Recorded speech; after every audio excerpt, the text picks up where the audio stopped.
Hey Tim, so there's your engine bolted back down.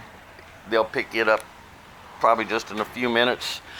We don't see any external cracks, none in the valley, none right there. But water's getting in somewhere.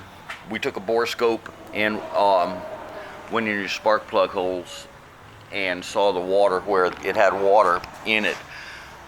But I can't show you with this camera or bore scope looking inside where it was rusted. Here's your choke. You see it's, oh, he moved it. I didn't want to. Oh yeah, it was sitting right there. You could watch from the videos. Oh, I moved it right there when I did that. So that's tight. But this little dot right here usually lines up about right there. It's fairly warm today, so I'd expect it to be about half open like that. So that should be where it is. But that's the adjustment right there. And that's where it was, if you look at the videos before.